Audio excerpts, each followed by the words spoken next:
예. 여러분들 그 방송 시작 전에 화면에 막 웃고 있었잖아요. 윤석열이 어찌나 잘하는지. 윤석열이 정치를 너무 잘하고 있습니다. 정치를 너무 잘해 진짜. 네네. 아. 이분 훌륭하세요.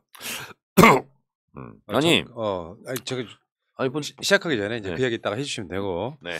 자 어쨌건간에 오늘은 또 다른 분 훌륭한 분 모시고 또 방송 시작해 보겠습니다. 대한민국에서 가장 인기 있는 선거 레이스 분석 방송. 지방선거는 꼭 이긴다는 목표하에 오늘 또 신나게 재밌게 달려보겠습니다. 정청래의 지선 이야기 26번째 방송 시작합니다. 지금 제 앞에 이 시대의 참 개혁인, 이 시대의 참 개딸 아빠. 자, 정청래 의원 나와 계십니다. 네, 개딸과 함께하는 이 시대의 참 작은 아빠 정청래. 예, 참 작은 아빠. 네. 큰 아빠는 안 돼요? 이재명 후보가 나보다 한 살 많더래. 아, 얼굴이 큰 걸로 보면 내가 큰 아빠인데 그렇죠. 나이로 치더라고. 그래서 제가 그냥 작은 아빠로. 작은 아빠로. 네. 그러네. 그렇게 되면 또. 네. 알겠습니다. 자, 여러분 정청래 의원도 국회의원이에요. 여러분 모르셨죠? 후원금 비례. 정청래 의원도 국회의원이야.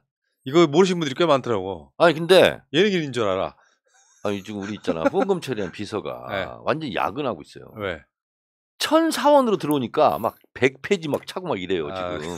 돈은 몇 프로 안 돼 근데.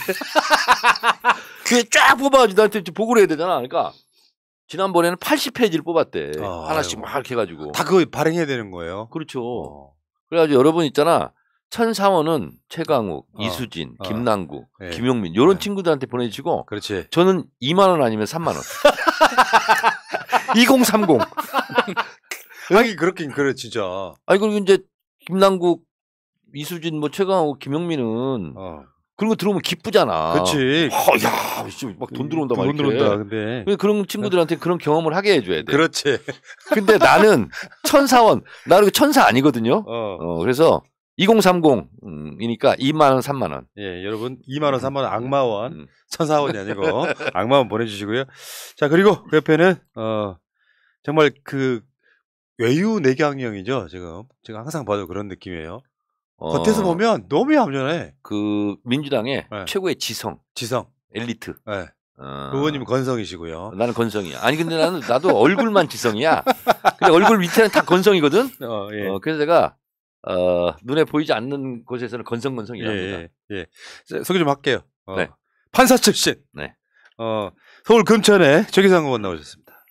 안녕하십니까. 지금 원내에서 법률로 대표로 일하고 있고요. 지금 법사위에서 중요한 일을 앞두고 있는 최기상입니다. 네. 어쩌면 털릴 수도 있는. 아 근데 이 최기상 의원이요 판사 시절에 전국 판사 회의라는 게 있어. 알죠. 거기 의장을 했어요. 그러니까 알죠. 네. 처음에 우리 인터뷰할 때 그 이야기를 해서 입이 헐도록 사람들한테 이제 소개를 해드렸었는데 지금은 이제 2년 지나고 나니까 정말 중책을 맡는 상황이 됐고요. 자 최기상 의원도 1004원. 최기상 같은 국회의원한테 최기상은 1004원 보내주세요. 나는 2만 원, 3만 원이고. 저도 이게 1004원 몇 분이 보내주셔서요. 네. 저도 그걸 또 제 아내가 저한테 잘해준 일이 있어서 1004원을 보냈다가 야단을 많이 맞았습니다. 뒤에다 공을 한 2개는 더 붙여야 되는데 왜 그랬냐고 해서. 기분은 좋은데 왠지 좀 뭐랄까 이렇게. 아니 처음에는 기분이 좋아요. 그렇지. 어쨌든 돈이 들어오니까. 근데 우리 비서 있잖아. 야근 수당도 안 되겠어 이거 보니까. 그러네 진짜. 저기 여러분 그 최기상 후원이에요. 이건 이제 후원 계좌 불러드릴게요. 1004원도 괜찮습니다 이번은. 이번은 괜찮아요. 농협 301-027-7819-11 국회의원 최기상 후원인데요. 사실은 이제 국회의원들이 정청래 의원처럼 이게 정치인인지 연예인인지 워낙 유명한 셀럽은 그런 걸 못 느끼실 텐데 국회에서 묵묵히 일하는 사람들은 이런 후원금이 막 이렇게 답지를 하고 그러면은 일단 힘은 날 것 같습니다. 그게 얼마가 됐던 간에. 저도 지금 들어오면 고맙고 흥분되죠. 예. 근데 다 1004원이야. 예. 참, 네. 혹시 두 분은요 18원 받아본 적 있어요? 저도 몇 차례 받아봤습니다. 왜요? 왜? 그 지역에서 중요한 현안이 있었는데 이게 좀 늦어지거나 할 때 이제 뭐 국토부에서 뭐 지하철이나 전철, 뭐 도로 큰 그 현안들이 조금 늦춰진다고 할 때 이제 일 잘 하라고 보내주셔서 나는 국민의힘 쪽에서 많이 보내는 것 같아. 사실은 그것도 국민의 뜻이죠, 사실은. 아 그럼요. 어떻게 보면 뜻인데 기분은 더럽게 나쁜. 이게 전혀 도움이 안 되잖아요. 18원 얼마를 모아야 18,000원이 되는 거야. 아 이거 진짜 영수증 끌어주는 것도 안 나오잖아. 1,400원은 좀 그러니까 이게 기분은 좋은데 왠지 찝찝하단 말이야. 아니 예를 들면 1,400원도 영수증 끊어가지고 편지를 보내잖아요. 네. 우표값이 1,700원인가 그래. 만세 부른다고 14,000원을 또 말씀하시는 분도 계시더라고요. 하여튼 저는 됐고요. 2030이니까 2만 원, 3만 원. 그렇지. 그러니까 청년들은 돈이 없으니까 1,400원밖에 못 보내지만 40, 50대 이상은 제가 2, 3만 원씩 보내야지. 저는 100만 원, 200만 원 들은 다 돌려드리거든요. 네. 제가 돌려드리는 것만 한 3, 4천이 넘을 거예요. 네. 안 받아요 저는. 그리고 명분이 뭐냐. 그러면 개미군단들이 후원할 수 있는 기회를 박탈하는 거다. 안 된다. 그거 안 받거든요. 근데 작년에 보니까 3,800명인가? 가 54,000원 이렇게 보냈더군요. 평균. 네. 그래서 근데 1,400원은 좀 여기까지 조금만 더 나가면 이제 삐지는 수가 있어. 아 그래? 우리 개딸들이. 알았어. 작은아버지한테. 1,400원 그냥 보내주세요.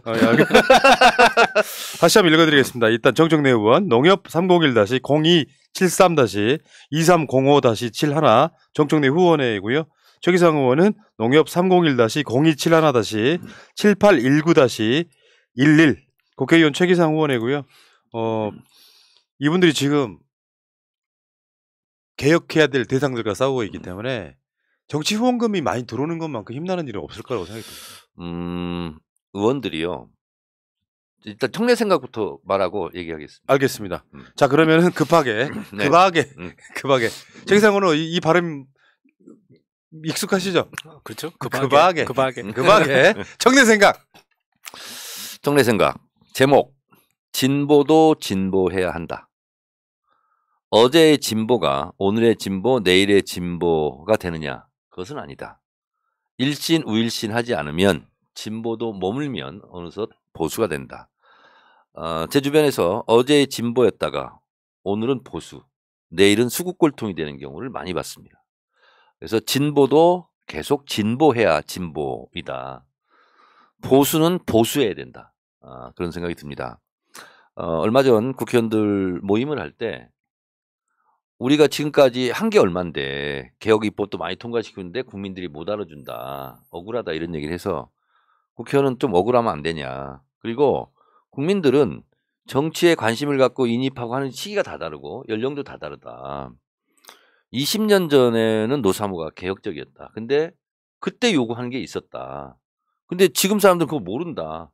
우리가 지금 검찰개혁, 언론개혁을 다 했을 때 민주당 옛날에 이런 것도 다 했구나 하고 같이 칭찬을 하는 거다. 그러니 너무 억울하게 생각하지 말고 진보도 진보해야 된다. 그래야 되는 것처럼 지금의 주어진 과제 언론개혁, 검찰개혁을 일단 하고 나서 그렇게 되면 국민들이 찾아본다.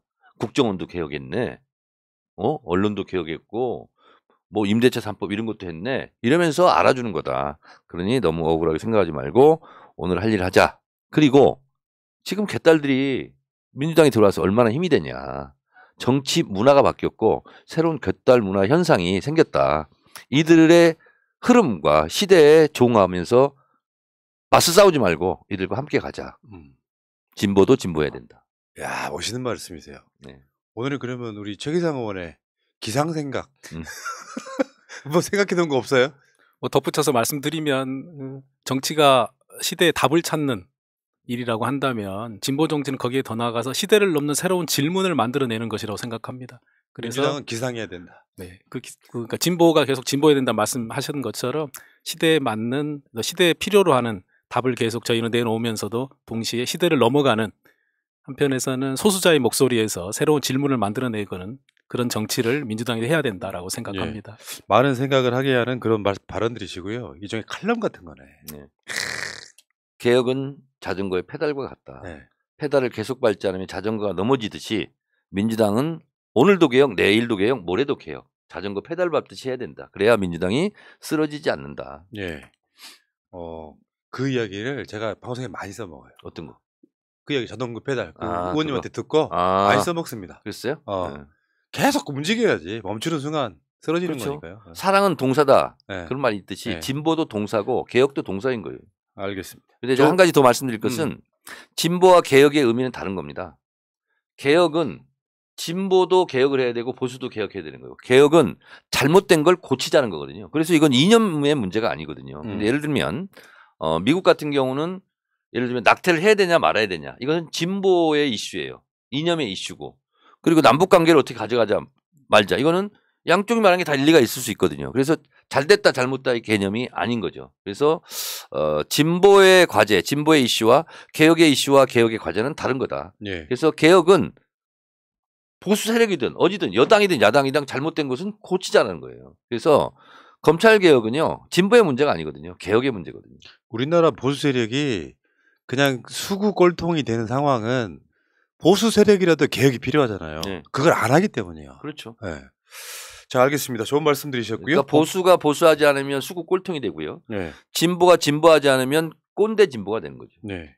알겠습니다. 좋은 말씀 감사합니다.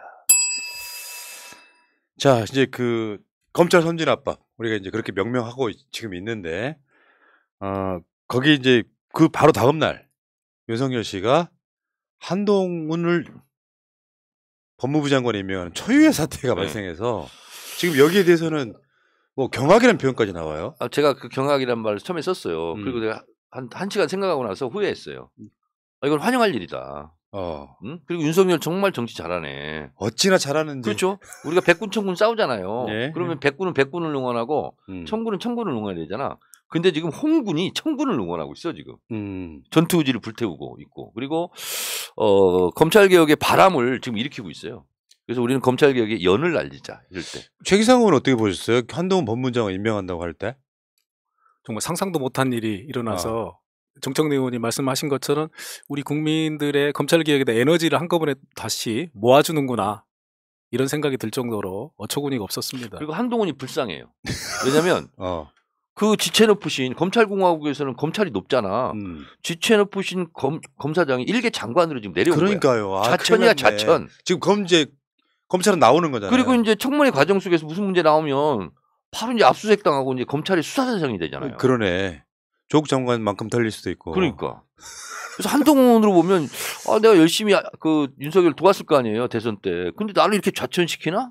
그럼 그거 아닙니까? 윤석열 당선자가 한동훈을 매기는 상황 아니에요? 그런 거지 지금. 어쩌면 그런 느낌도 좀 들죠. 그러니까 왜냐하면 보통 이제 일반적으로 파격이라고 하려면 그런 부정적 인사가 아니라 예를 들면 무슨 뭐 장관들 중에 본인이 선거 과정 이야기했던 것처럼 30대 장관 많이 나올 것이다 했잖아요. 그러면은 그 중에 30대 장관을 저 디지털 관련한 뭐 중소벤처기업부라든지 이런 쪽에다가 30대 장관을 한 2명 딱 던져. 와 파격 이런 칭찬 들을 만한데. 그렇지. 근데 그 한동훈이 지금 유일하게 지금 발표된 장관 중에 유일하게 40대예요. 네. 그거 외에는 나머지가 평균 연령이 59세들만요. 그리고 이제 한동훈이 27기라고 그러더라고. 네. 연수원. 그러면 이제 김호수가 20기예요. 그럼 다 나가라는 얘기야 또. 김호수는 납작 엎드리던데. 요즘에 그런 기스는 문화가 어딨냐. 난 검찰 정장할래. 나가야 될 거야 아마. 그리고 이제 윤석열 라인 있잖아. 서방파들, 윤서방파들 다 대건 이제 막 승진하겠지. 그러면서 나는 검찰이 오히려 검찰들도 거기도 사람이 사는 동네잖아요. 저는 이런 식으로 하면 윤석열, 윤서방파 아닌 사람들 있잖아. 엄청 열받게 하는 것 같아. 그 검찰 쪽 내부 관계자에 따르면 지금 부장검사급이 친윤 성향이 많대요. 현재 이 검사장 이상급들은 대부분 다 사표를 써야 될 것이고 장기적으로는 윤석열 계보인 사람들이 검사장으로 대거 올라갈 것이다. 그러니까 한동훈 오늘도 그런 이야기를 했거든요. 수사지휘권 행사 안 할 거다라고 이야기했는데 한동훈의 목적은 인사의 인사. 그러니까 한동훈을 거기다 앉힌 이유가 검찰이 대폭 물갈이 그 용도로 쓰겠죠. 한동훈은 수사지휘 할 필요가 없죠. 그냥 술 먹으면서 하면 되니까. 그렇지. 그 반기를 들 사람이 없겠죠. 사실 알고 보면은. 또 걱정되는 측면은 이렇게 27기 한동훈 이제 법무부 장관이 되면 그 앞에 선배들이 많이 사표 쓰고 나가야 되는데 과거부터 보면은 이렇게 검찰 선배들이 많이 나가면 그 사람들을 돈을 벌게 해주려고 수사도 많이 하고 수사하는 흉내도 많이 내고 이런다는 얘기가 늘 있어 왔습니다. 와, 나 그 생각은 못했네, 진짜. 그래서 그런 부분도 걱정이 될 뿐더러 이번 기회에 이렇게 검찰에 고위직을 하다가 나간 사람들이 바로 변호사 개업해서 돈을 버는 이 구조도 바꿔야 된다. 그리고 관련된 법률들이 국회에 많이 제출돼 있습니다. 그 부분도 우리 당에서 적극적으로 더 치밀하게 논의를 해야 되겠다 생각이 들었습니다. 아침 일찍이요. 네. 최 기자한테 전화가 왔어요. 네. 아니 지금 전국 검사장회의 뭐 검사회 뭐 이런 거 해가지고 다 너무 열받는다고. 내가 새날 나가서 한마디 해야 되겠다고. 이 착한 사람이 밤잠을 설친 거야. 근데 국가공무원법 제66조에 집단행동 금지가 있거든요. 그래서 모든 공무원들이 집단행동을 못하게 돼 있어요. 이제 검사들만 지금 하고 있잖아. 최근에 국방부 이전 급하게 하잖아요. 국방부 내부 집단 반발 없잖아요. 군대도. 그 육군 참모총장이 막 사성장군 회의, 삼성장군 회의 막 해야 되는 거 아니야? 네. 반발하고. 참 검사들만 그게 가능하다는 게 어차피 그럼 이야기가 나오고 있으니까 이제 이걸 연결시켜봐야죠. 그 검찰이 집단 반발하니까 민주당 내에서 소위 검사한박, 검찰 선진화법 반대자가 사라졌다처럼 야 한동훈을 법무부 장관이 임명했으니까 민주당 내에서는 이제 더 이상 뭐 뒤돌아볼 게 없겠네요 상황은. 그러니까 어제 점심 때 제가 이제 서른 의원하고 몇 분이 이제 식사를 같이 했는데 서른 의원이 그러더라고요. 아니 나도 좀 이렇게 좀 긴가민가 했는데 검사들 이렇게 집단 행동하는 거 보니까 당장해야 되겠다는 거야. 그래서 형님 그러면 의총 때 꼭 발언하세요. 내가 그랬거든. 마지막 발언이 그거였어요. 서른 의원. 검사들이 이렇게 하는 거 보니까 지금 당장 해야 되겠다. 그리고 한동훈 법무부 장관 이제 임명하는 거 보니까 좀 미기적거렸다는. 뭐 발표에 의하면 우리가 뭐 한 서너 명이 반대했다는 거 아닙니까? 근데 이분들도 찬성으로 돌아설 가능성이 많지. 우리의 단결력을 높여주고 있어. 윤석열 당선인께서 아주 잘했어요. 혹시 그렇지 않았을까요? 한동훈을 내정할 생각이 없었는데 민주당이 그 4월 안에 이제 검찰 개혁 끝내겠다라고 이제 공식 당론을 결정하니까 거기에 대한 대응 막카드로 한동훈이 뭐라고 그랬냐면은 검수완박 뭐 온 힘을 다해서 저지하겠다 그랬어요. 법무부 장관이 되더라도 그게 가능합니까? 그 법무부 장관이 실제 할 수 있는 건 없어요. 네. 아니 국회의원들 표결 처리를 어떻게 관여를 해 자기가? 온몸으로 그걸 저지하겠다는 게 가능하냐고. 왜냐면은 문재인 정부 내에서 끝날 건데. 불가능해. 그 부분이 이해가 안 되는 말이었어요. 왜냐하면 이제 인사청문 요청안을 제출하면 20일 내에 청문을 마쳐서 결론을 내려야 되는데 그러면 한동훈 이제 법무부 장관 지명자는 법사위에 와서 법사위원들 앞에서 본인이 자격이 있는지 증명을 해내야 되는데 어떤 방식으로 아니 그리고 검수완박을 막아내겠다고 하는 건지. 비대위원장이 드디어 디데이를 잡았잖아요. 5월 3일날까지 하겠다. 네. 근데 한동훈이 법무부 장관이 설령 된다 할지라도 임기 시작은 5월 10일이야. 그러니까 뭘 어떻게 막어. 참나. 그러니까 이해가 안 되는 게 수사지휘권 행사 안 한다는 거 아까 그 이야기가 나왔으니까 할 필요가 없을 거다라고 이야기할 수 있지만 한동훈 자체는 제가 생각해도 그냥 인사를 위한 용도예요. 검찰을 친윤으로 물갈이하는데 청대를 매는 것밖에 역할이 없거든요. 근데 문제는 한동훈을 얻으면 잃는 게 훨씬 많아진단 말이에요. 그렇죠. 왜 그 계산이 안 되냐고. 정치 이렇게 하는 건 저 처음 봤거든요. 아니 저는 뭐 하여튼 뭐 가만히 생각해보니까 감사하더라고. 그러니까 얼마나 정치를 잘하는지. 그랬어요. 근데 한 시간 좀 생각해보니까 오 감사할 일이네. 해시태그 경악 다음에 감사. 아이고. 많은 분들이 이제 그런 게 있잖아요. 한동훈에 대한 이미지가 있어요. 조국 장관 내 수사 지휘했던 사람이잖아요, 사실상. 그렇지. 그렇다 보니까 한동훈이 법무부 장관이 되면 엄청나게 막 뭔가 암울한 게 올 것 같은 약간 공포심 느끼는 분들이 일부 있더라고요. 사실 그럴 필요는 없는 거잖아요. 장제원이 한 말이 반은 맞고 반은 틀린 거예요. 칼을 쥐고 있던 사람한테 펜을 쥐어준 거다. 결국에는 이제 인사 용도로만 쓰고 나는 한동훈은 2년 후에 총선 나갈 거라고 저는 100% 확신합니다. 그 당선 가능한 지역에. 그러니까 윤석열이 완전한 사람이 국회나 심어지는 데까지 걸리는 시간이 그만큼 필요한 거죠. 서초동 이런 데 내보내겠지. 네. 강남이나 서초동 이런 데 나가서 뭐 당선시켜 돌아올 테니까. 어쨌건 윤석열은 한동훈을 얻었을지 모르나 결국에는 검찰 개혁은 윤석열 때문에 더 추진력이 생기는 이런 상황이 돼버린 거죠. 그러면 의원총회 분위기 한번 들어볼까요? 뭐 대충 알려져서 대부분 다 알고 있는데 의원총회에서 뭐 반대 토론도 있었지만 그게 뭐 검찰 선진화 법을 만든다의 반대가 아니라 시기의 문제가 주로 이야기했다면서요. 수사기소 분리에 대해서 길을 쓰고 반대하거나 그런 사람은 없었던 것 같고, 근데 이제 이런 방법론에 대해서는 좀 약간의 의견 차이 이런 게 좀 있었던 것 같은데, 어쨌든 뭐 당론으로 채택은 됐으니까요. 네. 그럼 당론으로 채택되면 어떻게 해요? 당론으로 채택되면 따라야죠. 이게 지금 인사에 관한 투표가 아니기 때문에 찬성 반대가 다 표시가 되는 상황이죠. 네. 법안 발의 자체를 아마 가령 원내대표가 대표 발의를 하고 전 의원이 다 찬성해서 172명 이름으로 공동 발의할 수도 있고요. 그리고 의원총회에서 나왔던 얘기 중에 중요한 얘기는 저는 받아들이기에 걱정하시는 부분들이 이제 경찰에서 수사를 현재 진행하고 있는 와중에 국민들께서 느끼시는 약간의 불편함, 어려움, 피해를 호소하시는데 이 부분을 해결하는 것도 무척 중요하다, 이런 말씀을 여러분이 하셨습니다. 그래서 저는 그거를 나중에 미룰 일도 아니고 지금 당장 검찰 수사권 완전 분리를 하면서도 가능한 일이라고 생각을 하거든요. 이번에 경찰의 수사의 현재에 대해서 좀 더 명확히 살피고 그거를 보완책을 동시에 마련하자. 그래서 우리 민주당 내에 검찰개혁 관련한 뿐만이 아니라 경찰개혁 특별위원회도 바로 만들어서 구체적으로 수사절차법도 새로 제정을 하고 경찰 내에 독립된 감찰기구나 인사기구의 독립성 이런 부분 마련하고 또 변호인 제도를 조금 더 활성화해서 경찰에서 수사를 받는 분들한테 인권보호에 소홀함이 없는지도 다시금 살피는데 이런 일들을 한꺼번에 할 수 있다, 이런 생각이 들었습니다. 그러니까 지금 저쪽이 이제 뭐 반대하는 논리 중에 뭐 헌법 위반이다, 말도 안 되는 거고, 그 다음에 일본 문재인 이재명 방탄법이다. 그러면 어차피 죄가 있다면은 검찰이 아니라 누구라도 수사를 해야 되는 건데 마치 검찰이 수사하면 유죄가 되고 다른 데가 수사하면 무죄가 된다 같은 말도 안 되는 논리가 돼버리잖아요. 네.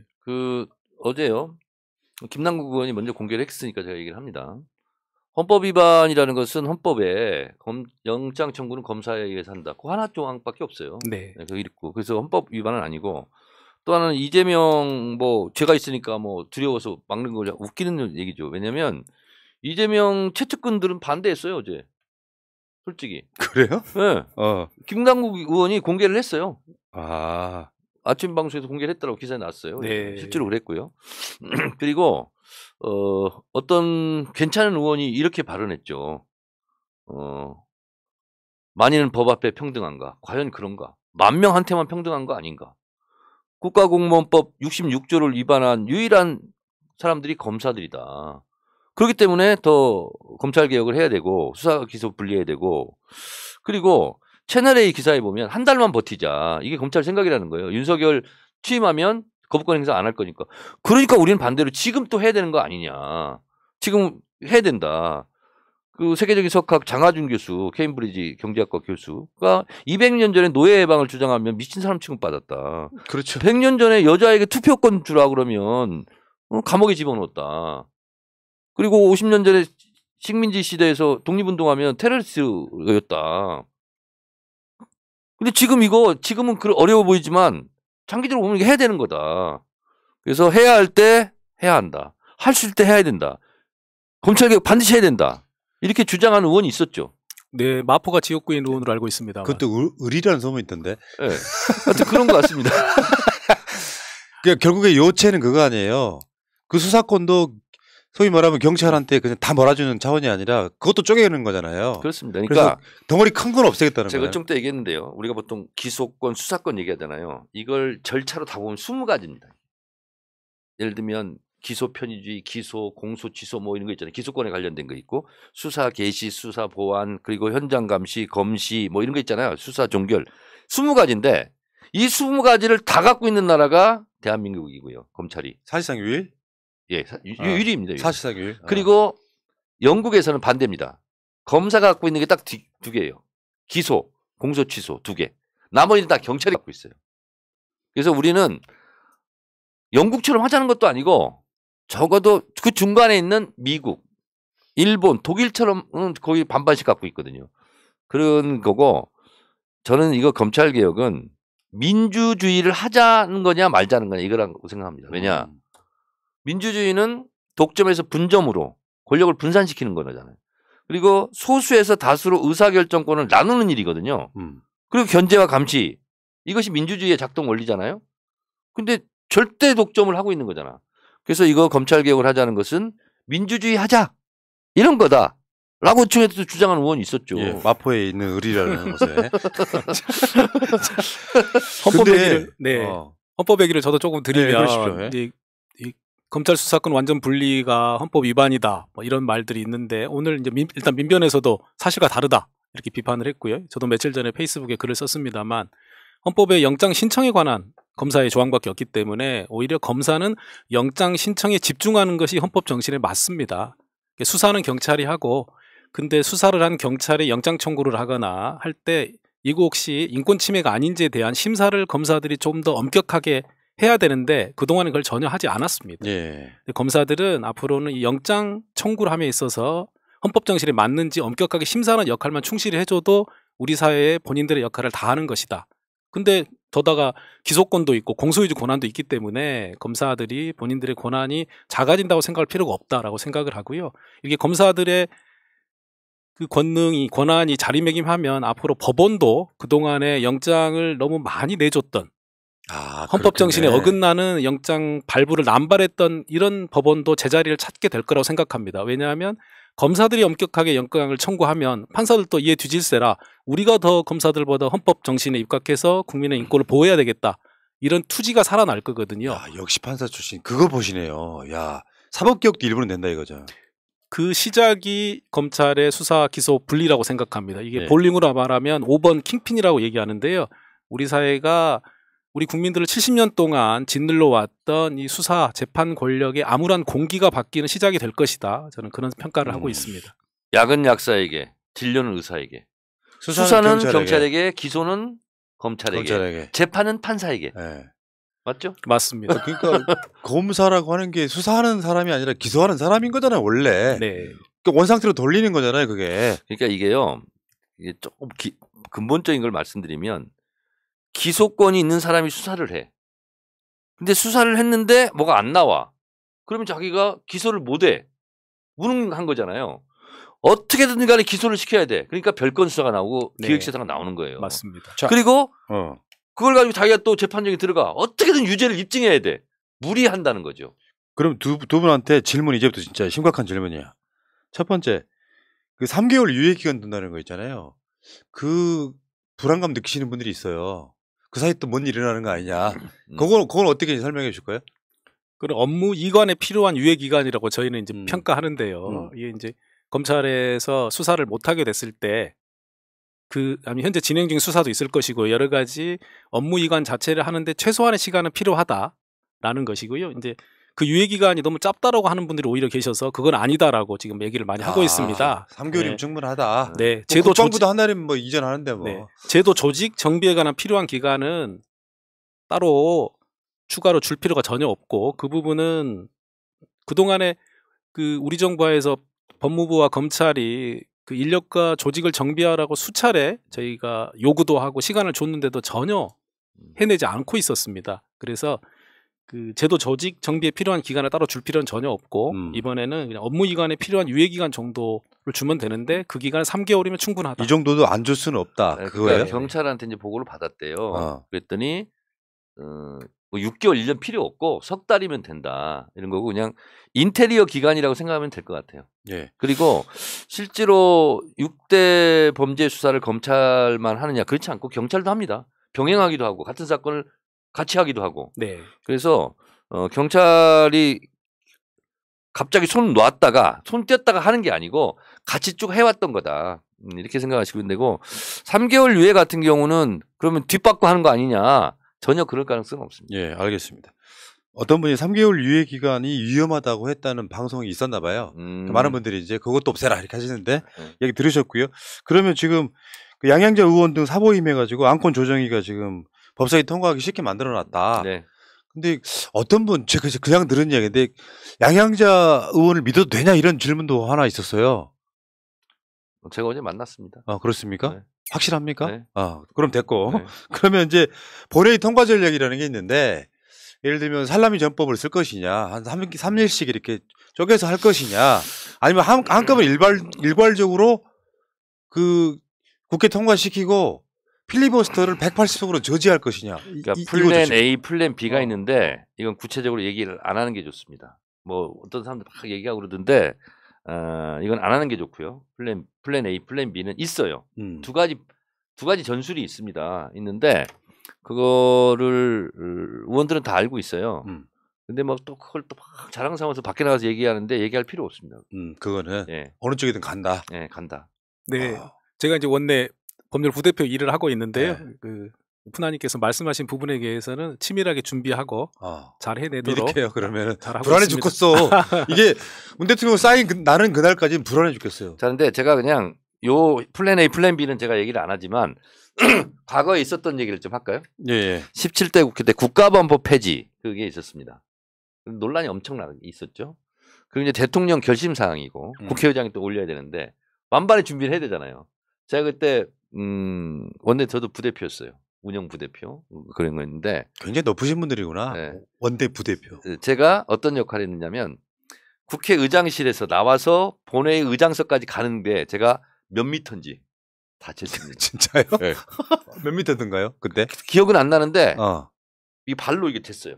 하면서 속으로 이렇게 가면서 사람들 정청래 좀 뭐 하고 있지? 쭈글쭈글하고 제가 이걸 몇 미터인지 쟀어요. 제 발이 260인데 막 쳤거든요. 260밖에 안 돼요? 네.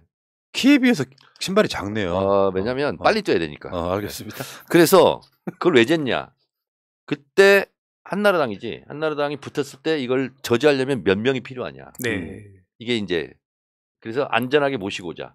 요게 전략이었고요. 전술이었고. 또 하나는 뭐냐면 제가 의사봉을 숨겨 들어갔어요. 의사봉 던져줘야 되니까. 그거 역할이었고. 그리고 저는 정중앙의 리베로였어요. 양쪽 그때는 몸싸움이 있었거든요. 그래서 밀리는 지역에 제가 투입되는 걸로. 예를 들면 그때 당시는 전술 이런 것까지 다 짰거든요. 근데 지금 이제 몸싸움은 하면 안 되니까 감옥 가니까. 하여튼 디테일하게 플랜 A, 플랜 B는 지금 짜 있다. 예. 그러니까 민주당이 이제 이거 하려고 할 때는 그 일주일 벌었던 게 그런 의미에 가깝지 않아요? 그냥 시간만 보낸 게 아니라? 이제 그것도 제가 이제 박홍근 원내대표의 대변자가 돼서 얘기한다면 왜 일주일 늦췄냐.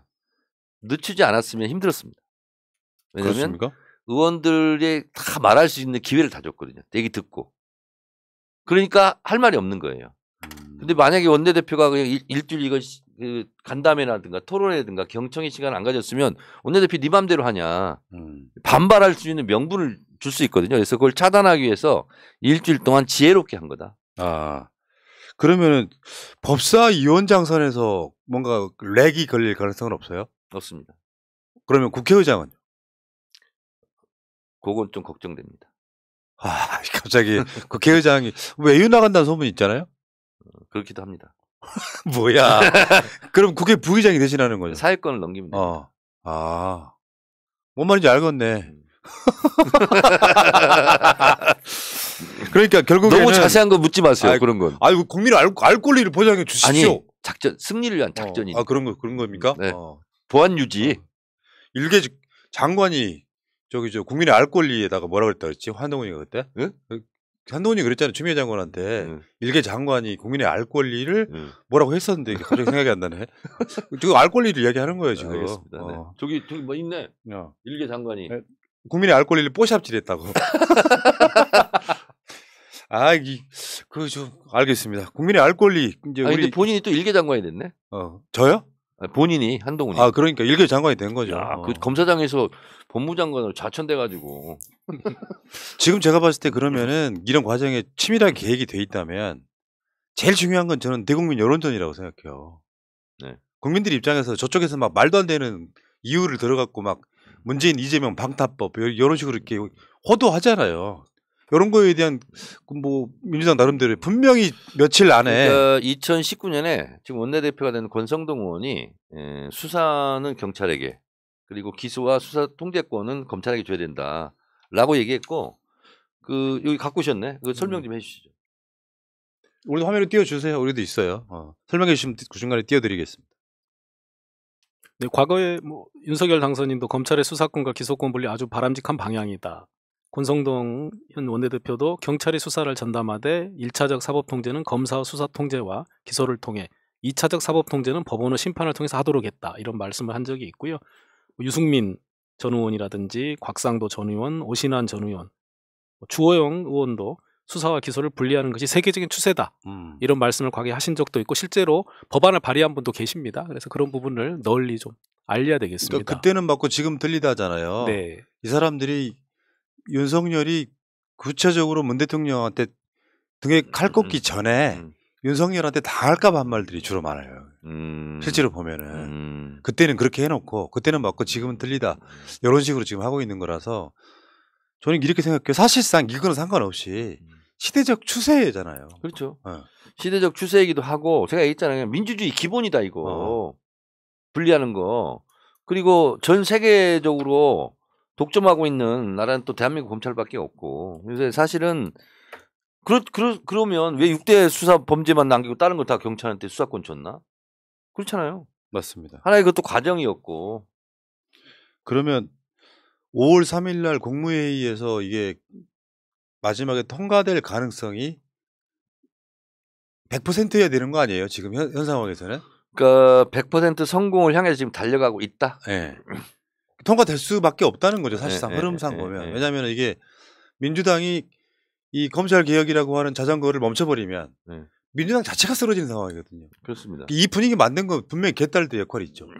그렇습니다. 그러니까 제가 여러 방송 나가서 개딸들이 진짜 4050 젊은 그 당시도 뭐 젊은 분들이었겠지만 이제 나이 들고 이러면서 근데 새로운 정치 문화를 만든 거예요. 민주당은 할 수 있다. 민주당은 꺼져라. 보통 그랬었거든요. 근데 지금 민주당은 할 수 있다. 그래서 실제로요. 굉장히 보수 성향 의원이 간담회 할 때 이렇게 발언합니다. 내가 삼선하는 동안 우리 지역 사무실에 누가 꽃 들고 와서 꽃을 받은 게 처음이다. 그리고 의원님은 할 수 있습니다. 의원님 해주세요. 이렇게 얘기하더라는 거야. 맨날 그 문자폭탄 뭐 욕하는 거 이런 것만 봤다가 그 자기는 너무 감동했다는 거예요. 그래서 우리 이 개딸들이 이 생기발랄한 이 지금 정치 문화를 지금 바꾸고 있거든요. 새로운 정치 현상이죠. 그래서 이게 상당히 도움이 됐어요. 그 검찰의 수사권 분리가 실은 우리 국민들을 더 자유롭게 해드리려고 하는 일입니다. 그리고 미래에 대한 도전과 시도와 실험을 하는 분들이 어떤 형사범죄에 대한 우려나 현행법에 저촉되지 않는 이런 우려들이 늘 그동안에는 좀 많이 있었습니다. 근데 그 이유 중에 하나가 이게 수사를 하는 사람이 영장 청구를 언제든지 할 수 있고 그리고 기소를 할 수 있다는 것들이 참 큰 문제였는데 그거를 해소하는 첫걸음이기 때문에 저희가 이 법안을 앞으로 이제 법사위나 국회 본회의를 통과시키고 대통령께 드리고 하는 과정에서 국민들께 충분히 이러한 진정성을 말씀드리고 이게 왜 우리의 현재와 미래를 위해서 필요한 것인지 설명을 드릴 계획입니다. 예. 네. 제가 최근 몇 년 사이에 이 검난이라는 게 있기 전에는 심리적으로 판사가 더 위에 있는 줄 알았어요. 판결하는 사람이니까. 근데 오늘 느낌을 보니까 검사가 판사 위에 있어. 그거 인지 알았어? 그러니까 그런 검난이 있기 전에는 그런 시스템인 줄 알았던 거죠. 근데 사실상 알고 보면 심리적으로 검사가 더 위에 있어. 판사 출신으로 자존심 상하지 않으세요? 맞습니다. 그렇죠. 그러니까 이제 판사들은 내가 판사를 안 해봤지만 이런 것 같아. 분명히 이런 거 다른 걸 또 이렇게 기소를 했어야 되는데 안 했거나 이건 안 해도 되는데 했거나 뭐 그러잖아요. 근데 기소권하는 판사가 있는 게 아니잖아. 검사가 있으니까. 네. 그러니까 판사는 검사가 이걸로 처벌해 주세요 하고 올리는 항목에 대해서만 판결을 하는 거잖아. 그러니까 권한이 더 많은 거죠. 검사가. 훨씬 많은 거지. 거기다가 수사도 하지 기소도 하지. 그리고 검사가 예를 들어서 이건 벌을 줘야 되는데 기소를 안 했어. 할 수가 없어. 왜 기소 이거 안 했습니까? 하고 따지는 판사 있습니까? 있어요 없어요? 그러기가 쉽지 않죠. 구조 자체가. 저 법원에 최기모라는 판사는 했어요. 했어? 훌륭한 판사도 있었죠. 그렇지. 아이고. 자, 그러니까 결국에는 민주당이 지금 뭐 검찰 정상화 소위 검수완박을 안 할 수가 검찰 없다. 선진화 방안. 그걸 안 할 수가 없다. 네. 알겠습니다. 믿겠습니다. 제가 어제 기분 좋더라고요. 일단 당론 채택되니까 내가 너무 신경 썼거든. 누구도 앞장섰잖아요. 모든 회의에 다 들어갔어. 그래서 어제 의총도 2번이나 발언했잖아. 언론개혁 이거 해야 된다. 근데 요 며칠 사이 모든 회의에 다 들어갔거든요. 이거 검찰개혁, 언론개혁. 근데 작전을 짜고 막 들어갔잖아 나도. 그래서 내가 거의 한 일타로 다 발언했어요. 모든 회의에. 예. 그래서 수사 기소에 원칙적으로 찬성하나 토달면 사실상 반대하는 거다. 예. 내가 계속 그렇게 얘기했다니까. 그래서 기분이 너무 좋아서 어제는 한잔 했어요. 잘하셨어요. 네. 뭐 이래서 한 잔, 저래서 한 잔. 윤석열 씨세요? 아니 진짜 이제 통과되는 날 해야지. 지금 사람 못 오가는 거. 윤석열 씨세요 지금? 윤석열 잘하고 그렇지. 있다면서요. 윤석열? 잘하고 있다면서. 고맙잖아요. 잘한다는 뜻이잖아 지금. 고맙잖아. 고맙잖아. 근데 사실 저도 어떻게 보면 정치 평론 진영 방송하면서 민주당이 검찰 개혁 관련해서 당론으로 결정했다는 것은 정말 역사적 사건이거든요. 그렇죠. 민주당이 최근에 당론 결정한 경우는 거의 없었고요. 웬만한 법들에는. 언론중재법. 네. 그거 당론 결정했지. 근데 그거 통과시키지도 못했는데 뭐. 네. 그러니까 그런 상황을 만들어 가다가 민주당이 뭐 개딸 들이건 뭐건 좋은 영향을 받아갖고 달라졌다는 데 대한 희망을 본 거거든요. 왜냐하면 질이 멸렬하게 빨간색도 파란색도 아닌 색깔을 계속 가려고 하는 거에 대한 분노였었거든요. 확실하게 색깔을 정하고 간다는 건 민주당 다워지는 거고. 그래서 제가 어쨌든 민주당 국회의원도 꼴 보기 싫을 때 있어요. 정청래 의원 보기 싫을 때 있어. 민주당 의원이어서. 아니 나도 국회의원들 싫어. 나도 싫어. 근데 어제 오늘은 민주당 국회의원들이 그렇게 예쁘고 막 힘 실어주고 싶고 그런 상황이 만들어지더라고요. 진짜 믿겠습니다. 근데 저는 이런 말씀드리면 계란 걱정일 수 있는데 진짜 그러다 만약하나 이걸 실패하면 어떡하나. 진짜 또 엄청난 부담감이. 본인은 그냥 하시면 안 돼요. 불안하게 사람들 지금. 댓글창에 싫어요 막 누르고 있잖아 지금. 그런 거 하지 마세요. 그래서 그만큼 꼭 해야 된다. 그럼. 이런 생각을 얘기하는 거죠. 알겠습니다. 과정이 저희가 충실하게 하려고 많이 노력했다는 말씀 한 번 더 드립니다. 그러니까 원내대표단에서 저희가 원내 부대표들이 여러 명 있는데요. 그 부대표별로 의원들을 다 숫자를 나눠서 다 따로 연락을 드리고 의견을 다 들었습니다. 그리고 근데 왜 나한테 연락 안 하는 거야? 여러 그룹 아마 직접 난 잡은 곡이야? 아닙니다. 직접 뵙거나 이제 회의석상에서 발언하는 거 부분들을 다 정리를 했고요. 그리고 저희가 의총에 어제 들어갈 때도 저는 마음속에 오늘 밤새서 의총할 수 있다 이런 생각을 하고 들어갔습니다. 그래서 밤을 새서 하더라도 단 한 분의 반대 의견이라도 계속 듣고 또 듣고 해서 모든 의견을 합치해서 당론으로 정했으면 좋겠다 했는데요. 그런 과정들이 의원들 사이에서 우리 민주당도 이렇게 의견들을 모아나가는 과정을 충실하게 할 수 있구나라는 좋은 경험이 됐기 때문에 앞으로 절차를 진행하는데도 큰 힘이 될 거라고 생각이 듭니다. 이게 이제 이렇게 됐거든요. 반대하는 의원들이 적어졌잖아요. 네. 근데 이제 간담회를 많이 하는 과정 속에서 거기에 참여하는 사람들은 적극적인 사람들이잖아요. 적극적으로 반대하려고 온 사람보다는 적극적으로 이걸 하자라고 하는 사람이 많잖아요. 그러니까 대세를 형성하기 시작했어. 그러다 보니까 약간 회색지대, 중간지대 눈치 보던 의원들도 이거 찬성 안 하면 큰일 나겠구나. 이런 분위기가 좀 형성이 됐던 것 같아요. 그래서 절대 다수가 된 거예요. 제명인의 마을 가면은 그게 사실이건 아니건 찬성 의원 명단, 반대 의원 명단이 돌잖아요. 네.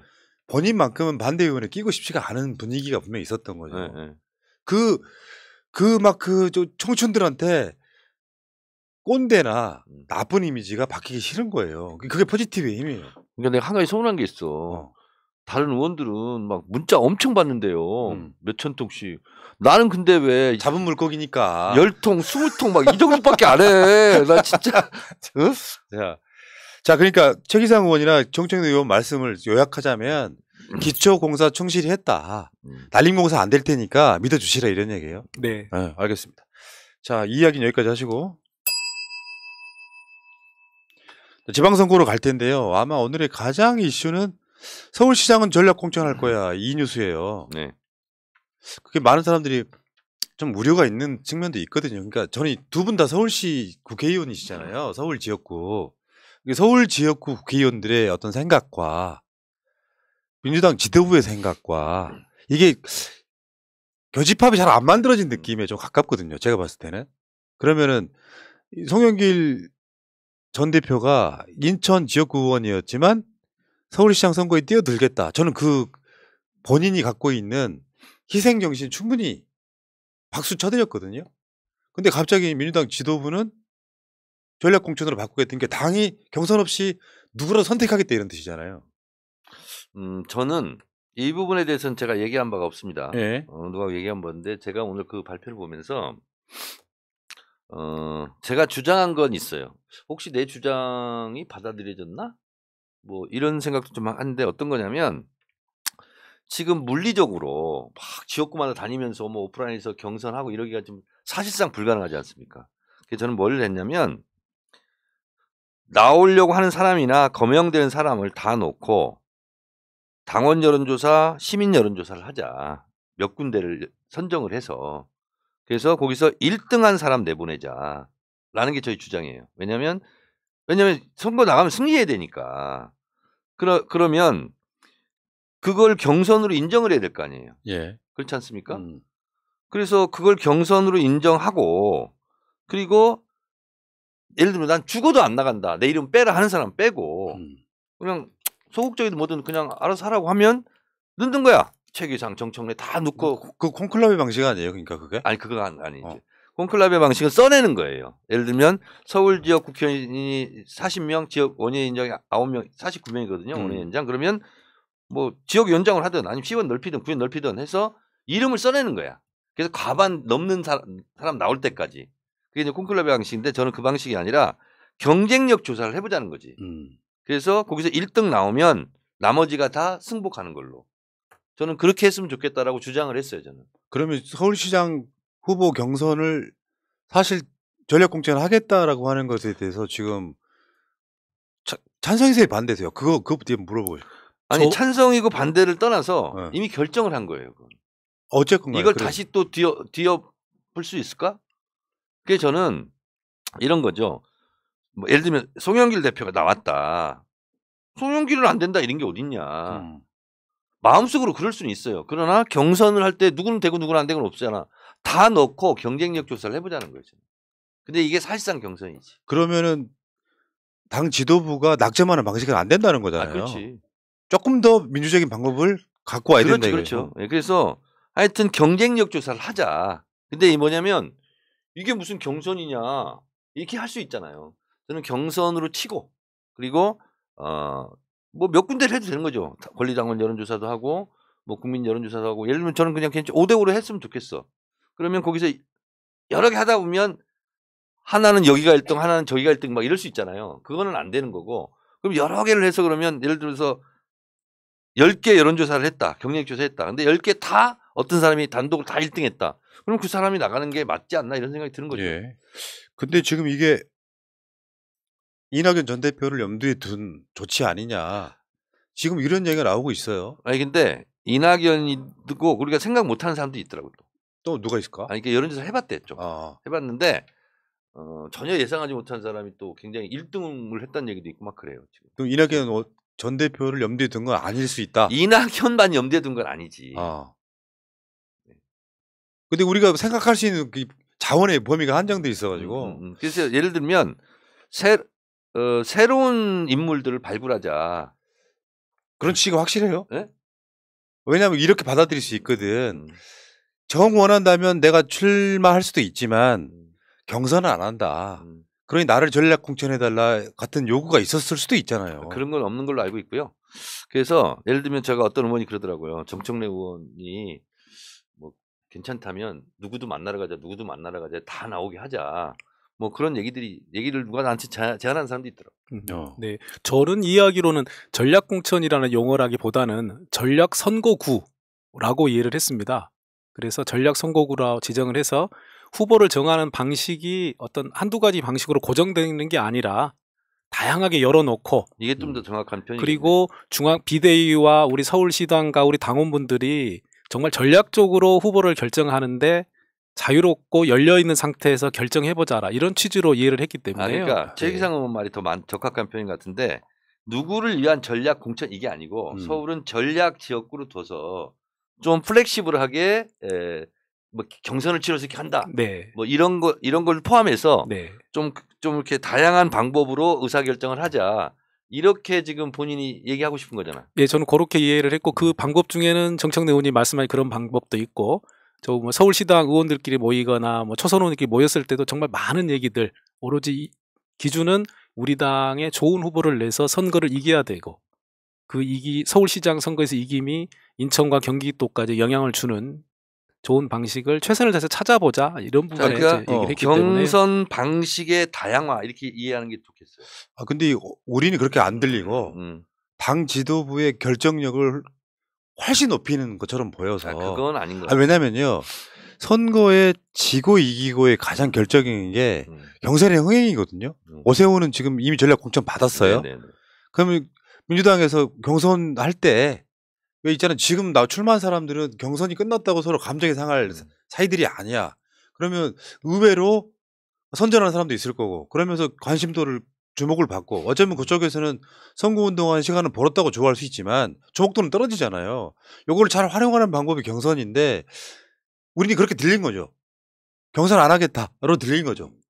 가장 크게 들리는 게 그 전략적으로 이건 꼭 이겨야 될 지역구이기 때문에 서울시장은 이겨야 된다. 그렇기 때문에 우리가 좀 시간을 단축하면서 좋은 방법을 쓸게. 우리한테 다 맡겨 이런 느낌이 경선 없애겠다가 훨씬 더 크게 보이는 거예요. 분명한 것은 비대위에서 한 명 찍어가지고 내려보 이런 방식은 없을 거예요.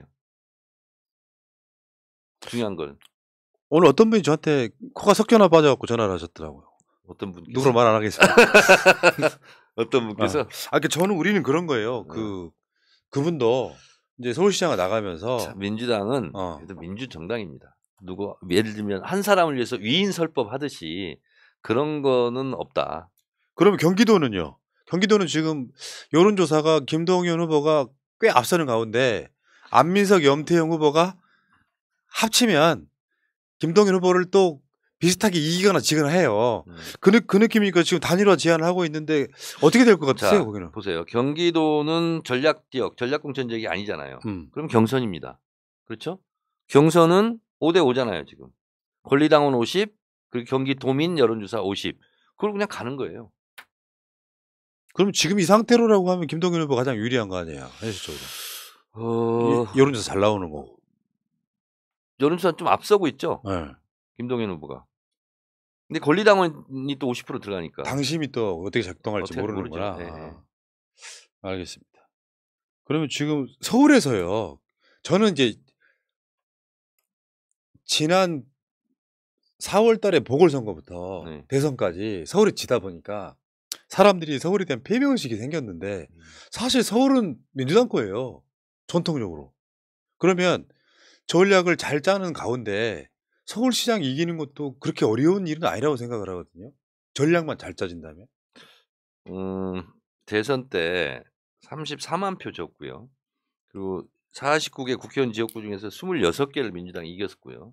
그리고 금천구는 몇 표 차이로 이겼죠? 저희가 7% 10,000표 차 이겼습니다. 10,000표 차. 서울에 2등했습니다. 자랑하는 거야 지금? 서울이 2등이요? 더 많이 이겼어야 되는데 아쉽습니다. 서울 몇 등? 서울에서 2등을 했는데요. 더 많이 이겼어야 되는데 많이 아쉽습니다. 지역구에서 어디가 1등이었어요? 강북이 1등했습니다. 그거 다 계산해 보셨구나. 미세한 차이로 못했는데 마포는 4,000표밖에 못 이겼어. 아 진짜 미안해. 마포는 마용성이잖아요. 네? 마용성. 이긴 것만 어디야? 한강 뷰가 있는 곳이잖아요. 값이 너무 많이 져가지고. 값이. 아파트 값이 아니라 국회의원 때문에 그런 거 아니겠습니까? 다. 재밌는데요? 아니 그럼 2등 국회의원이야? 2등 국회의원. 취소하겠습니다. 취소하겠습니다. 그러니까 사실은 서울은 제가 봤을 때는 일시적인 현상일 수도 있고요. 또 분석 잘못됐다는 이야기도 있어요. 집값 때문에만 그런 게 아니라 세입자들이 더 플러스일 수도 있다 이런 분석도 있잖아요. 그러니까 서울은 전통적으로 오히려 민주당에 가깝고 경기도가 이재명 지사가 이겨서 그런 거지 그전에는 오히려 국민의힘 지지세가 강했던 곳이어서 그러니까 저는 그렇게 생각하는 거예요. 서울은 민주당이 전략을 잘 짜면 꼭 진다고 볼 수 없는 그런 지역구다. 더군다나 지금 윤석열이 저렇게 지금 용산 이전 뭐 한동훈 법무장관 임명 이런 식으로 민심이 잃어가는 게 보이잖아요. 얼마 전에 아마 서울에서 민주당 지지율이 더 훨씬 높아졌던 이런 데서 나왔었잖아요. 그렇습니다. 그래서 지금 집권 취임하기도 전에 취임덕이 오고 취임하기 전에 정권 심판론이 지금 오늘 올 것 같아. 그러면 지금 경기도, 서울, 인천도 그러니까 결국에는 분위기를 어떻게 띄우냐에 따라서 민주당이 3개 다 가져올 수도 있고 국민의힘이 다 가져갈 수도 있고 일부 나눠 가질 수도 있고 이런 상황이거든요. 그러니까 지금 가장 경계해야 될 것은 패배주의다. 그렇습니다. 근데 거기에 가장 중요하게 걸려 있는 게 소위 검찰개혁. 이것도 저는 굉장히 중요하게 작동할 거라고 보는 게 지금 대선 우리가 지고 나서 가장 중요한 것 중에 하나가 지지층이 뭉치는 거예요. 그렇습니다. 그럼 민주당 입장에서 어중간하게 또 타협하거나 상황 되면 지방선거 완전히 망한다고. 자, 이런 거죠. 1,400만 표를 찍었어요. 이분들만 다 나와 지금 우리가 무조건 이깁니다. 왜? 투표율이 낮아지기 때문에. 그래서 이재명을 찍었던 1,400만 표가 투표에 다 나올 수 있게 하려면 이분들의 이해와 요구에 맞게 해야 될 거 아니야. 그게 언론개혁, 검찰개혁이잖아. 그게 굉장히 중요한 논리고 네. 그 분들이 다 튀어나오면 부산도 이겨요. 네, 그렇습니다. 가능하다니까요. 저쪽 찍은 사람들은 이제 안 나올 거니까. 지금 그 투표율이 78%인가 그랬나요? 네. 대선이 이거 65% 나오기 힘들잖아요, 지방선거. 그렇습니다. 60에서 65%. 네. 근데 이런 상황이면은 민주당 지지층이 전부 다 투표장에 나가게 만드는 것. 그러니까 진짜로 대선 연장률이란 말이 딱 맞습니다. 그래서 여러분 박홍근 원내대표를 칭찬해 주세요. 뭐냐면 그 얘기를 실제로 했습니다. 노총장에서. 아, 나랑 생각이 똑같으시네. 그래서 검찰개혁을 하는 것이 지방선거에 불리하다, 혹폭풍 이거 정반대다. 네. 어쩌면 내 생각하고 똑같이 얘기하더라고. 그 대통령 선거 때 아마 서울 투표율이 74% 정도로 저는 기억을 하는데요. 2018년 지방선거와 2014년 지방선거의 투표율이 55% 혹은 58%였더라고요. 그래서 그걸 감안하면 이번에 1614만 명이 이재명 후보를 지지한 분이 계시고 그 투표율을 감안해서 우리 지지자들 그리고 민주당의 이 개혁, 검찰 수사 완전 분리를 지지하는 분들만 투표장에 나오게 한다면 저희가 충분히 서울에서도 이길 수 있다라고 생각하고 준비하고 있습니다. 위해서라도 검찰개혁, 언론개혁을 반드시 해내야 되는 거예요. 그러니까 지금 윤석열의 지지율을 보면 윤석열 안 찍었던 사람들은 전혀 표가 안 가고 있어요. 잘할 기대 자체를 접어버리고 있잖아요. 이럴 때 윤석열의 폭주를 막는 방법은 가장 대표적으로 지방선거 이기는 거거든요. 그런 상황이기 때문에 민주당이 사실 지방선거 전략으로라도 검찰 정상화 요거 완성해야 된다. 지방선거 승리의 전략 필승 카드. 네. 언론개혁, 검찰개혁. 자, 그러면 뭐 아까 그 정청래 의원이 내가 잡은 물고기냐 하듯이 호남은 민주당이 이길 가능성이 되게 높잖아요. 그러니까 예전에 국민의당처럼 뭐 대안이 되는 당이 있는 것도 아니고 그렇습니다. 호남 빼고. 네. 그러면 실질적으로 수도권에서 선전하고 한 2석 이상 가져오고 네. 그리고 충청도도요. 그 충청북도 같은 경우는 국민의힘의 후보가 없어서 지금 막 이혜원 같은 사람 내려가서 지금 선거운동하고 그렇지 않습니까? 그러니까 충청도권에서도 좀 선전을 하는 상황이 좀 올 수도 있지 않겠습니까? 그러니까 충북이 우리가 불리하지 않고 약간 유리 이런 상황이잖아요. 충청북도가 충청도에 또 바로 밑이라고 볼 수 있잖아요. 세종은 또 우리가 조금 유리하고 그렇잖아요. 그럼 대전 충남 같은 경우도 영향력이 있죠. 그러니까 문재인 정부 출범하고 얼마 안 됐을 때 지방선거 같은 결과는 안 나옵니다. 그런데 박근혜가 세월호 사건 나고 나서요. 바로 그 2달 후에 있었던 지방선거에서는 8대 7? 뭐 이런 식이었거든요. 그 정도 결과는 만들 수 있다는 거죠.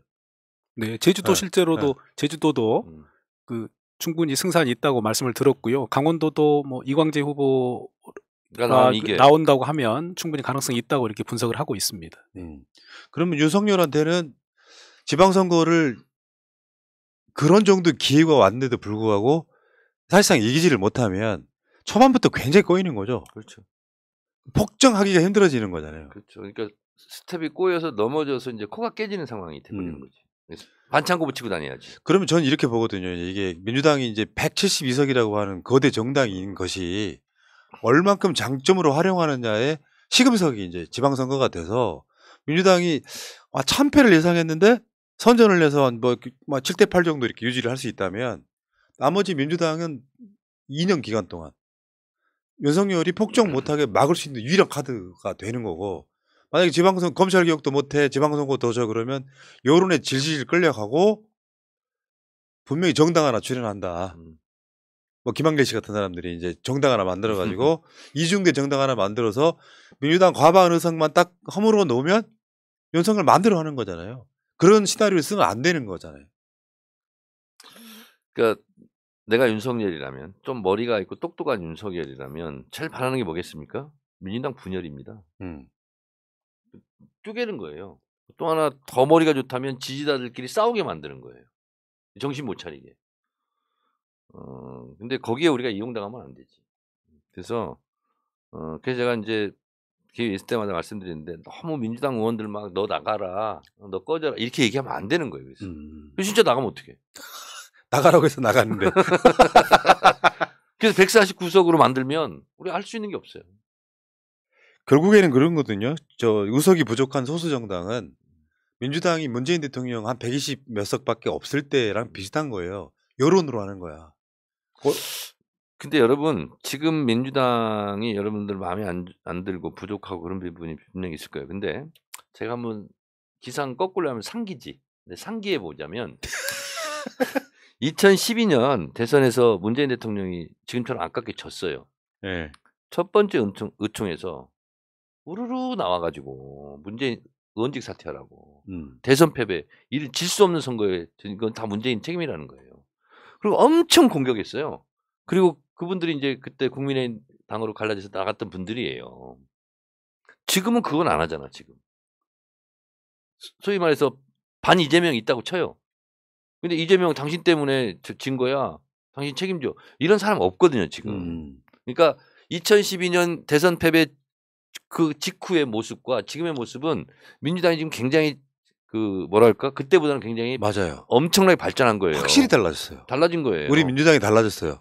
이런 당론으로 결정할 수 있는 것도 달라졌어요. 사실. 그러니까 원래는 2012년으로 치면 이재명 싫어했던 사람들, 문재인 싫어했던 사람들이 문재인 공격하고 막 당신 정계 은퇴하라고 그러고 막 저리 꺼지라고 그러고 막 이랬었는데 지금은 그런 사람이 없잖아요. 공갈 발언했다고 막 논란되고 막. 그래서 지금 막 그 민주당에 들어오신 당원들은 모르겠지만 그 전에 있던 상황과 비교해 보면 민주당이 지금 사실은 개과천선한 거죠. 그러지 않습니까, 푸나님? 기억나잖아 2012년도에. 저 기억나죠. 네. 막 문재인 막 엄청 막 욕하고 막 와. 그분이 윤석열 쪽에 가신 거 아니에요 지금? 그런 분들이 사실 그런 분들이 거지. 다 그쪽으로 건너가신 거 아니에요? 김한길, 박주선 이런 사람들. 근데 어쨌든 대선을 졌는데 막 기본이 남 탓이거든. 근데 이번에 별로 없었잖아요. 네, 그렇습니다. 이건 굉장히 성숙한 문화가 됐다. 선진화된 거죠. 민주당도 성숙해진 거죠. 그리고 패배한 정당이 무슨 정신이냐고 다 뿔뿔이 흩어지고 탈당하고 다 이런 건데 오히려 입당 러시가 벌어지고 그리고 이런 개혁 입법을 당론으로 채택하고 그러니까 예전하고는 좀 다른 모습이에요 이게. 자 이번에 그 한 20만 명 정도 입당했다 그러잖아요. 근데 이거 지금 지방선거 때 투표권 주자. 요거에 대해서는 뭐 생각이 어떠십니까? 아니, 지방선거 때가 아니고 전당대회 때. 전당대회 때. 네, 그건 제가 박지원 비대위원장하고 우리 또 3선 이상 중진 의원들이 모였거든요. 아니 그 안민석 의원이 한 이야기는 입당하자마자 주자 한시적으로라도. 아니 이게 좀 이따 설명드릴게요. 그래서 6개월 당비 규정이 있는데 이번에 입당한 분들에 대해서 3개월 특례 조항을 줘서 그 투표권을 주자. 그래서 그건 제가 이제 비대위에 이제 제안을 했고 이게 6개월 규정한 이유가 있습니다. 프라님. 역선택? 아니 그게 아니고 예를 들어서 6개월이 아니고 갑자기 당원을 막 모으고 있어. 근데 사람들이 몇 개월 내라고 하면 싫어할 수 있잖아요. 한 달만 내면 돼. 그러면 다 모으고 있다 한 달 다 몽창 놓고 경선에 자기가 이기는 거예요. 그러면 지방 토 이런 사람들이 절대적으로 유리하거든요. 그걸로 저 도지사 후보가 되신 분이 있었죠. 그리고 실제로 이게 어떤 게 있냐면 한 달 이렇게 하잖아요. 그럼 또 당비를 대납해줘요. 이건 구속입니다. 그래서 구속되신 분이 있었죠. 있었죠. 네. 그래서 최소한 6개월로 한 거예요. 그래서 원래는 처음에는 1년 하자 뭐 이런 것도 있었는데 6개월로 하자 이렇게 됐거든요. 그래서 그냥 하면 또 여러분들이 생각 못하는 폐단이 있을 수 있거든요. 그래서 그럼에도 불구하고 이번에 그 소위 말하는 개딸들 뭐 막 대선 이후에 들어온 분들은 3개월로 인정해주자. 이번에 한해서만. 바뀔 가능성이 있어요?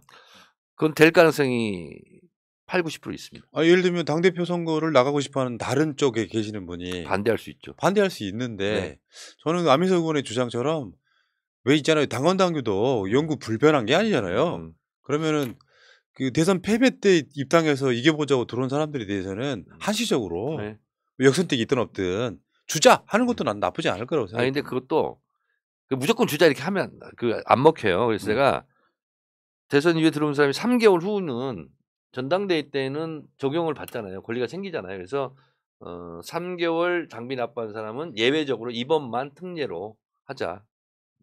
최기상은 어떻게 생각하십니까? 저는 그 부분도 충분히 당내에서 신중히 적극적으로 검토할 분위기는 있다고 생각합니다. 그리고 전 될 가능성이 많다고 봅니다. 당대표 나오시려는 분들도 당연히 이제는 그걸 유불리로 생각하시는 분은 없을 것 같고요. 오히려 새로 입당한 분들의 지지를 받으려고 노력하실 것 같아서 그러니까요. 당내에서 그런 부분을 적극적으로 검토할 기운이 있다고 봅니다. 자, 그리고 이제 3개월 이렇게 이게 정해지면 이제 선거 전에 항상 선거인 명부 작성이라는 게 있습니다. 그렇죠. 그래서 이걸 며칠 전까지 해야 돼요.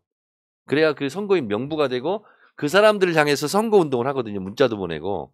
그렇기 때문에 기간을 안 정하면 선거인 명부 작성이 불가능하거든요. 그래서 하여튼 저는 뭐 건의를 했어요. 지금 민주당이 굉장히 선진화된 시스템 하나 갖고 있는 게 우리가 또 권리당원들한테 투표하라고 보내잖아요. 이번에 지금 합당 찬성이냐 반대냐 보내잖아요. 이거를 적극 활용하면 참 좋을 것 같아요. 이거를 어떨 때는 중요한 거 결정할 때는 안 쓰고. 자, 근데 이제 우리가 이제 뭐 자라보고 논란 가서 소뚜껑 먹는다고 며칠 전에 밤에 난리가 났어요. 진짜 왜 대의원한테만 그 검찰개혁, 언론개혁 그 찬성 의사를 묻냐. 근데 권리당원한테 이제 귀에 소리가 들어갔구나 이제. 그렇지. 근데 그 대의원에서 90%가 나온 거예요. 찬성이. 예. 왜냐면 빨리 해가지고 의총 때 얘기를 하고 싶었던 거야. 근데 이제 권리당원까지 한 며칠 걸리고 막 이럴 수 있잖아요. 그래서 대의원한테 먼저 한 거야. 그 정당성을 확보하기 위해서. 근데 이제 권리당원들은 왜 우리는 빼고 대의원들한테 하냐.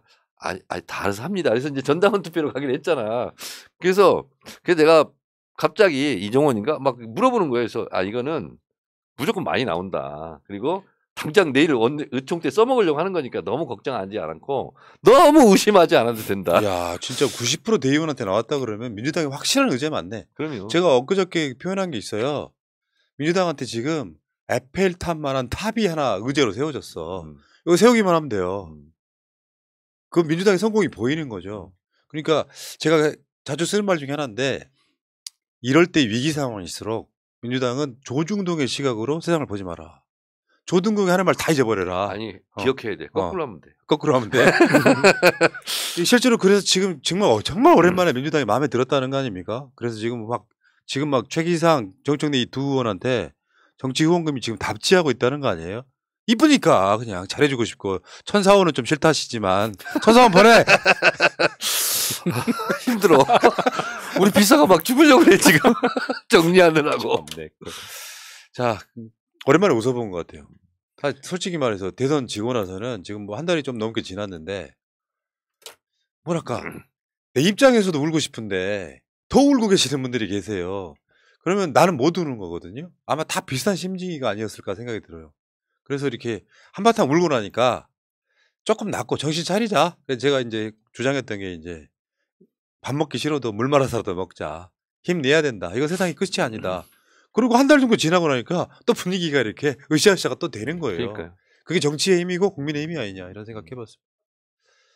자, 그러면은 지금 오늘 의제는 다 정리가 된 것 같은데 아무튼 윤석열 씨의 한동훈 장관 임명을 보면서 제가 주위에서 그런 분 한 분 계셨어요. 오늘 저한테 연락이 와가지고 윤석열 포기했다 이러신 분이 한 분 계시더라고요. 민주당 지지자도 아니에요. 저렇게 정치하면 안 된다.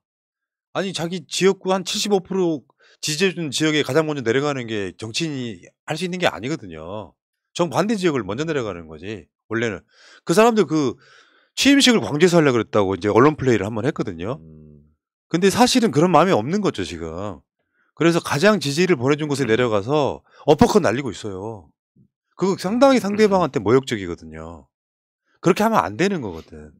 한동훈 임명하는 거 보면서 이 사람 5년이 평탄하진 않겠구나. 복잡하겠구나가 아니라 죽을 쓰겠구나라는 느낌이 들더라고. 그러니까 하여튼 예상 밖이라고 말하기도 좀 어려운. 음. 박홍근 원내대표는 인사 테러다 이거. 인사 뭐 참사가 아니라 뭐 이렇게 얘기하던데 어쨌든 뭐 윤석열 뭐 잘해보세요. 지금 후보가 아니고 이제 당선자. 네. 최기상 의원 저 국회 한 2년 해보셨잖아요. 배운 거 있습니까? 저기 저 판사로 있을 때 하고 뭐가 어떻게 다릅니까?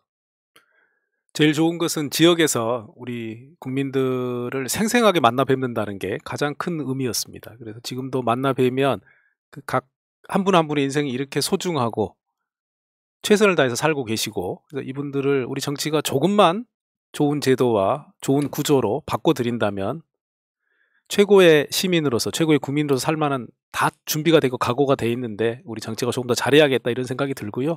또 국회에 가봤더니 정치인들도 생각보다 정말 열심히들 합니다. 그래요? 열심히들 하는데 열심히 또 안 하는 것 같은데. 정치의 또 구조와 이게 체계가 좀 잘못된 지점이 좀 많이 있다고 눈에 보였는데요. 이제 민주당이 이번에 이 검찰 수사권 완전 분리를 해내는 과정이 저는 아주 충실하고 아름다웠다라고 평가를 하고 그 정도예요? 많은 초선 의원들이 만족해하면서 앞으로 남은 2년 동안 민주당의 힘과 미래를 좀 보여드릴 수 있겠다 이런 자신감이 많이 생겼습니다. 앞으로 지켜봐 주십시오. 그 초선들이 봤을 때 그 선배 의원 중에 제일 좋아하는 사람 누구예요?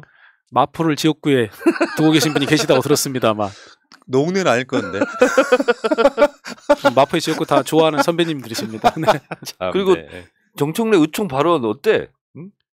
뭐 분위기를 뭐 압도하시는 최고지 뭐. 아카데미상 뭐 수상 소감처럼. 근데 아깝습니다. 비공개였기 때문에 전달을 못해드려서. 물어보기 전에 막 얘기를 해줘야지. 최기상- 국민의 알 권리를 위해서. 우리 최기상 의원은 처음에 정치해가지고 이제 지역구 돌아다니면 모든 사람이 피고인으로 보이지 않아요? 처음에는 직업병으로. 그렇진 않습니다. 네. 그러니까 보통 저 피고인을 대하는 사람은 직업병이 진짜 심할 것 같은데 어떨 때는. 맞습니다. 진짜 견디기 힘들 것 같은 그 죄진 사람들 와가지고 자기 어려운 사정 이야기하면 다 봐주고 싶은 심리도 분명히 작동을 하잖아요.